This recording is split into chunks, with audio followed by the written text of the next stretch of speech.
द्रोणाचार्य जी के सपुत्र थे, तो बाप को यकीन नहीं हुआ कि मेरा लड़का तो अजर अमरता का वरदान लिए हुए हैं, वो कैसे मर जाएगा। तो उन्होंने जो है कहा कि नहीं, मैं आपकी नहीं मानूंगा। मैं युधिष्ठिर जो है वो सत्यवादी थे, कौरवों में जो थे युधिष्ठिर जी बहुत सत्यवादी थे। उन्होंने कहा कि भाई मैं तो युधिष्ठिर जी से मानूंगा। अगर उन्होंने कह दिया कि अश्वत्थामा मारा गया तो मैं मान। हमारे साथ बैठे हुए ये यूसुफ चाचा हैं, इनका बड़ा परिचय मैं बाद में दूंगा। इससे पहले शुरू करता हूँ अपनी कहानी। पिछले कई दिनों से हम उत्तराखंड की यात्रा पर थे। इस दौरान हमने कई दर्शनीय स्थल देखे, कई हिस्टोरिकल प्लेसेस देखे और कई धार्मिक स्थल देखे। सबसे बड़ी बात जो हमारे साथ हुई वो थी यूसुफ चाचा का। आप इमेजिन कीजिए, आज के समय में हिंदू, मुस्लिम, सिख, ईसाई और धर्म और संप्रदाय के नाम पर कितने विद्वेष फैलते हैं। कितनी घटनाएं राजस्थान में हुई, देश के अलग अलग कोनों में हुई, दिल्ली में हुई, लेकिन इन सब के लिए यूसुफ चाचा एक बहुत ही बड़ा रोल मॉडल हो सकते हैं। आप यकीन कीजिए, देहरादून में पिछले कई दिनों से वो मेरे साथ में थे। हमारे केप के ड्राइवर हैं, लेकिन जैसे जैसे मेरा वक्त इनके साथ में गुजरता चला गया, पता चला कि एक पूरी के पूरा ग्रंथ है वो हिंदू संस्कृति और धर्म के बारे में जितना मुझे नहीं पता उतना यूसुफ चाचा को पता है। और फिलहाल मैं देहरादून का एक प्रसिद्ध है, कौन सा मंदिर है, टपकेश्वर मंदिर है। आप इस वीडियो को बहुत गौर से सुनिएगा और इसे शेयर कीजिएगा। किस तरह से विद्वेष फैलाने वाले लोग विद्वेष फैलाते हैं, लेकिन एक खूबसूरत वादियों में ये वीडियो इस वक्त हम बना रहे हैं। लेकिन हमारे साथ में फिर से उस कहानी पर लौटता हूँ। यूसुफ चाचा बैठे हुए हैं। यूसुफ चाचा हमें हर स्थल को बहुत करीबी से बता रहे हैं और हमें गाइड भी कर रहे हैं।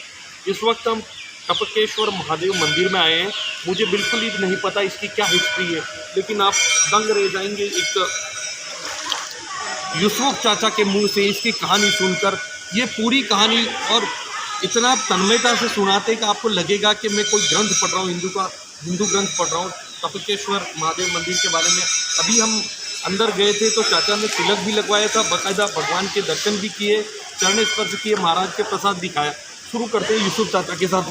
यूसुफ चाचा, पिछले कई दिनों से अपन साथ में, और सबसे बड़ी बात है ये, इस मंदिर के बारे में बताइए। बहुत बड़ा इतिहास है इसका, धार्मिक इतिहास। ये तो बहुत पुरानी बात है, बहुत सैकड़ों साल पुरानी महाभारत के टाइम की बात है। अच्छा। और महाभारत काल का ही मतलब जो है द्रोणाचार्य जी, हमारे गुरु जो द्रोणाचार्य थे, उनके मतलब जो है युधिष्ठिर के और कौरव पांडवों के और मतलब जो है पारिवारिक गुरु थे। अच्छा। हाँ, और उन्होंने उस परिवार के चक्कर में जो है एक एकलव्य हुए हैं, उनको भी मतलब जो है ठुकरा दिया था कि मैं आपको शिष्य नहीं बनाऊंगा। बहुत बड़ी। लेकिन मतलब जो है आपने सुनी होगी कहानी कि अंगूठा काट के दिया था उन्होंने उसको, जो है नहीं हम तो दिया था कि मैं आपको शिष्य नहीं बनाऊंगा। बहुत बड़ी। लेकिन मतलब जो है आपने सुनी होगी कहानी कि अंगूठा काट के दिया था उन्होंने उसको, जो है नहीं हम तो आपके मुँह से चाचा बहुत बढ़िया ढंग से सुन रही है कहानी। तो सर यही वो है मान्यता यहाँ की, टपकेश्वर मंदिर की, सैकड़ों साल पुराने की। यहाँ अश्वत्थामा की जन्मस्थली है। अश्वत्थामा जिनका द्रोणाचार्य का, हाँ, द्रोणाचार्य जी के सुपुत्र थे और उनको यहाँ अजर और अमरता का वरदान भी यहाँ से मिला था। अच्छा, फिर हाँ, तो यहाँ में उन्होंने मतलब जो है तप किया था और अजर और अमरता का वरदान भी उनको जो है हमारे शंकर जी ने, उन्हें भगवान शंकर ने दिया। भगवान शंकर जी ने ठीक है दिया था। हाँ हाँ, ये बहुत बड़ी मान्यता है यहाँ। इनका जन्मस्थल यही हुआ, जन्मस्थली भी यही है और यहाँ दूध की प्राप्ति भी इनको यहीं हुई थी। अच्छा। हाँ, जो अपन ने अभी अंदर दर्शन किए थे, अभी आपने दिखाया गया, हमने दर्शाया आपको, दिखाया आपको। हाँ। तो ये है, तो ये जो अश्वत्थामा जी जो थे, तो इनको जो है कौरवों में जब इनको अजर और अमरता का वरदान मिल गया तो इन्हें कुछ अहंकार समझो, अहंकार ही मानो, जब वो मतलब जो है कौरवों की तरफ से वो लड़े। हाँ। तो उनको जब वो कौरवों की तरफ से जाके वहाँ लड़े तो उन्होंने तो ये पता था कि हम जो है मर ही नहीं सकते, अमर है। अच्छा। लेकिन वो तो लीला कृष्ण जी की ऐसी थी कि उन्होंने वो तो सबको मतलब जो वरदान भी देना है और जो उनको से लेना भी है नहीं, मतलब उनको। तो जब उन्होंने मतलब एक वाक़या है उसका महाभारत का, छोटा सा मैं आपको सीन बताता हूँ। हाँ। तो जब वो वाक़या उनका मतलब जो है आप सुनेंगे तो बहुत रोचक वाक़या है। अच्छा। तो कौरवों पांडवों की जब लड़ाई छिड़ी हुई थी क्या नाम, तो उनमें जब जो है किसी ने ये कहा, कृष्ण जी ने, ये कृष्ण जी की लीला थी, कृष्ण जी, भगवान कृष्ण जी की लीला थी कि भाई ऐसा है, ये नहीं हारेंगे, ऐसे नहीं हारेंगे, ये मारे नहीं जाएंगे, चाहे कितने ही दिन आप लड़ाई लड़ते चले जाओ। अश्वत्थामा के बारे में। अश्वत्थामा के बारे, क्योंकि इन्हें तो शंकर जी ने वरदान दिया हुआ है अमरता का। तो अब इनको ऐसे करो कि आप जो है क्या नाम जो है ये वो फैला दो, उसमें मतलब जो है सेना में अफवाह फैला दो कि अश्वत्थामा मारा गया। अश्वत्थामा हतो हतो जो वाले बात कहानी उसमें आपने पढ़ा होगा महाभारत में काल में, ये तो मैं हिंदी में आपको रिपीट कर रहा हूँ, तो उसकी भाषा अलग है पुराण की। तो उसमें जो है तब उन्होंने कहा था कि अश्वत्थामा मारा गया किंतु हाथी। अच्छा, वो हाथी था। हाँ, वो हाथी था। तो लेकिन जब उन्होंने कहा कि किंतु हाथी, तो द्रोणाचार्य जी जो सपुत्र थे वो उनके द्रोणाचार्य जी के सपुत्र थे, तो बाप को यकीन नहीं हुआ कि मेरा लड़का तो अजर अमरता का वरदान दिए हुए हैं, वो कैसे मर जाएगा। तो उन्होंने जो है कहा कि नहीं, मैं आपकी नहीं मानूंगा। मैं युधिष्ठिर जो है वो सत्यवादी थे, कौरवों में जो थे युधिष्ठिर जी बहुत सत्यवादी थे। उन्होंने कहा कि भाई मैं तो युधिष्ठिर जी से मानूंगा, अगर उन्होंने कह दिया कि अश्वत्थामा मारा गया तो मैं मानूंगा। अच्छा, हाँ, तो तब द्रोणाचार्य जी अश्वत्थामा के पास, उनके पास गए, क्या नाम, जो युधिष्ठिर जी के। तो उन्होंने कहा कि युधिष्ठिर से पूछा कि अश्वत्थामा मारा गया। उन्होंने कहा कि अश्वत्थामा मारा गया किंतु हाथी। किंतु जब हाथी कहा तो कृष्ण जी ने शंख बजा दिया। अच्छा, तो शंख बजाने से के उसकी जो है आवाज़ वहाँ नहीं गई। ओहो, ग्रेट। वो नहीं सुन पाए, तो उन्होंने वहीं हथियार घेर दिए। यूसुफ चाचा, आपने ये कहानियाँ महाभारत और ये कहाँ से सुनी? सर, मैं अपने गांव में, हमारा गांव हिंदू रिलेटिव है, हम सभी पंडित लोग हैं। पंडित लोगों के आसपास का गांव है हमारा, बिजनौर पड़ता है। अच्छा, बिजनौर शहर उनके पास एक गांव है। आपको कई धर्म संस्कृति, हमारे हिंदू धर्म संस्कृति के जो दोहे और काव्य के कई मुँह जुबानी यादें आप बीच में सफर के दौरान मुझे कुछ दोहे भी सुना रहे थे।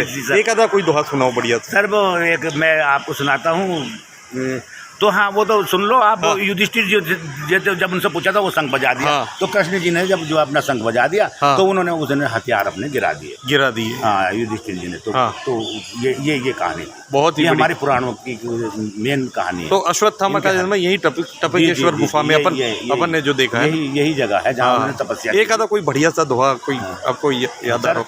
ऐसा न विद्या न तपो न ध्यानम, ज्ञान शील न गुण न धर्म, ते मृत्युलोक भूवि भार भूता, मनुष्य रूपेण मृगास चरंती। अच्छा, इसका मतलब ये है सर कि आदमी के अंदर मतलब जो है गुण होने चाहिए, उसका कोई धर्म होना चाहिए, उसका कोई मतलब जो है मजहब होना चाहिए। और हर आदमी धर्म, चाहे हिंदू धर्म हो, चाहे वो मुस्लिम धर्म हो, चाहे ईसाई हो, चाहे सिख हो, वो धर्म को अपने बचपन से ही लेकर आता है, और वो अपने धर्म को आस्था रखनी उसको चाहिए। ऐसी नहीं कि धर्म हम सारे बराबर हैं, हमारे धर्म चारों बराबर हैं, ऐसी बात नहीं, लेकिन सब अपने अपने धर्म है। तो मैं इसमें दोहे में ये बताया गया, ऐसा न विद्या न तपो न ज्ञानम, ज्ञान शील न गुण न धर्म। कि जिस आदमी के पास ना तो ज्ञान है, न शील है, न गुण है, न धर्म है, तो वो ऐसा आदमी तो भैया इस जमीन के ऊपर मृत्यु लोक में भूवि भार भूता, मनुष्य रूपेण यानी कि मनुष्य के रूप में मृगा से चरंती, मृग के समान इधर उधर कूदता फिरता है, जैसे कि यहाँ मुंह मार दिया, वहाँ मुंह मार दिया, वहाँ मुंह मार दिया। ये स्थिति है यूसुफ चाचा, ये स्थिति है। यूसुफ चाचा, एक बात बताइए, मुझे बड़ा हैरत हुआ कि अभी मैं मंदिर में दर्शन करा था, महाराज जी ने मेरा भी तिलक दिया, आपने भी उतनी ही प्रेम से। ये तो साहब वो अपनी आस्था की बात है, भगवान सब एक है। मतलब जो है अल्लाह, ईश्वर, वाहेगुरु, गॉड फादर, जो भी आप मान लो, तो है तो एक ही। कहने देते ऊपर वाला। यूसुफ चाचा, हिंदू भी कहेगा ऊपर वाला, और मुस्लिम भी कहेगा ऊपर वाला, और सिख भी कहेगा ऊपर वाला, और ईसाई भी कहेगा ऊपर वाला। तो ऊपर वाला है कौन? एक आदर्श की चीज़ है ना, तो उसमें बांटना क्या। तो यूसुफ चाचा, एक बात बताओ, आप ये अखबारों में रोजाना पढ़ते होंगे, टीवी पे देखते होंगे, ये दंगे फसाद जो धर्म के नाम पर, धर्म के नाम पे जो दंगे फसाद है, ये सब अपने अपने उसके लिए है, स्वार्थ के लिए लोग लड़ते हैं। लेकिन एक बात मैसेज और मैं देना चाहता हूँ अब जनता को, कि आप कभी भी जा रहे हो, आपका कोई गाड़ी लेडीज आपके पीछे बैठी हो, अगर उसका पल्ला कोई नीचे लटक रहा हो हाँ। तो मैं मुसलमान हूँ हाँ। और वो हिंदू औरत है, हाँ। तो मेरा दिल गवाही ये देगा कि बहन जी आप अपना पल्ला ऊपर करो। बहुत क्यों? बढ़िया। दिल में मोहब्बत तो हमारे है, बहुत बढ़िया। लेकिन हम ये आपस में लड़ते झगड़ते हैं, लेकिन मोहब्बत हमारे अंदर बरकरार है। एक मैं एग्जांपल और देता हूँ आपको। हाँ हाँ जैसे कि आप मतलब जो है आपका गाड़ी, आप मोटरसाइकिल से जा रहे हैं, हाँ। आपका स्टैंड खुला है, हाँ। मुझे पता आपका स्टैंड, आप हिंदू हो या मुसलमान हो, हाँ। लेकिन मैं मुसलमान हूँ। अगर मैंने आपका स्टैंड खुला देखा तो मैं ये कहूँगा कि भाई जी आपका स्टैंड है, कहीं गिर ना जाना। हाँ, हाँ, हाँ। तो मेरे दिल में चसक तो है, हाँ आपके प्रति मोहब्बत तो है। हाँ तो ऐसी ये तो हिंदुस्तान में चलता रहता है, कोई कुछ है, ये हमारी मोहब्बत आपस में कम नहीं होगी। कम नहीं होगी, चाहे दुनिया कितनी भी कम कर ले, मोहब्बत कम नहीं होगी। हाँ हाँ। बस ये है। तो चाचा मुझे तो बहुत ही बढ़िया लगा, मुझे तो यकीन ही नहीं हुआ कि आपको हिंदू संस्कृति का और हिंदू धर्म का इतना ज्ञान है चाचा। सर वो मैंने आप बताया कि हमारा मोहल्ला जो है वो पंडितों का है, और पंडित आस्था सभी धर्म के प्रति तो है। वहाँ से बिल्कुल आस्था सभी के है।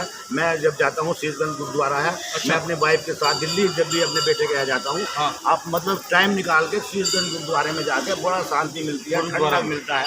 और कपड़ा अच्छा, वहाँ गुरुद्वारा में चले जाते हो, यहाँ मंदिरों में देसी घी का हलवा खाते हैं और बैठते हैं, और वहाँ का जो है उनका शब्द कीर्तन वहाँ सुनते हैं, तो बड़ा दिल को सुकून मिलता है। और जैसे थक जाते हैं सारे, उसमें जैसे लाल किला है, जुमा मस्जिद है, और वहाँ सारे में घूमते घूमते जब थक जाते हैं तो वहाँ जाकर बड़ा सुकून मिलता है।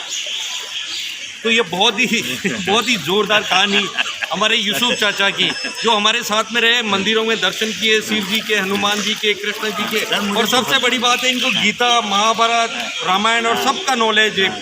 लंबी वीडियो हो रही है इसलिए मैं बता नहीं पाऊंगा, लेकिन नहा धो के अपने गाँव में भी मैंने, लंबी वीडियो हो रही है इसलिए मैं बता नहीं पाऊंगा, लेकिन नहा धो के अपने गांव में भी मैंने आधा घंटे तक अपने पुराण का पाठ किया है। ग्रेट। मेरे दोस्त है प्रकाश वीर राणा, आजकल वो गुजर गए हैं, दुनिया में नहीं रहे, मेरे बहुत प्रेमी थे। तो मुझे कहा नहीं यूसुफ जो है आपकी आवाज़ बहुत बढ़िया है, तो आपको जो है हमारे मंदिर में चल के नहा धो के जो है आपको वो करना है पाठ मेरे साथ। एक दो आदमी करते हैं ना, एक आदमी पहले तो यूसुफ चाचा के लिए कई लाइक और शेयर बनते हैं। ये हमारे हिंदुस्तान की जो संस्कृति है उसके योद्धा हैं, पुरोधा हैं। और यूसुफ चाचा यहाँ देहरादून में कैब चलाते हैं, टेम्पो चलाते हैं, ड्राइवर हैं। और आपको यदि कोई स्थल देखने हो तो उनसे बेहतर मुझे लगता नहीं कि कोई व्यक्ति मुझे मिलेगा यहाँ पर। बहुत ही, और आप भी यदि देहरादून की यात्रा पर जा रहे हो और तुम्हें देखने की इच्छा हो, से मिलते हैं रेलवे स्टेशन से हमारे वो है। यूसुफ चाचा रेलवे स्टेशन में यदि मेरे कोई दोस्त जा रहे हो तो मुझे पर्सनली फ़ोन कीजिएगा, इनके नंबर मैं दे दूंगा। यूसुफ चाचा बहुत ही जानदार इंसान है, और सबसे बड़ी बात, आपको गाइड की कभी कोई ज़रूरत नहीं पड़ेगी, क्योंकि ये हिंदू धर्म संस्कृति के बारे में और सभी धर्मों के बारे में बहुत खूबसूरती से जानते हैं, खूबसूरती से। इनको कई दोहे, चौपाइया, रामायण, तुलसीदास जी वगैरह सब कुछ याद है। फिर मिलेंगे, इस वीडियो को ज़्यादा से ज़्यादा शेयर कीजिएगा।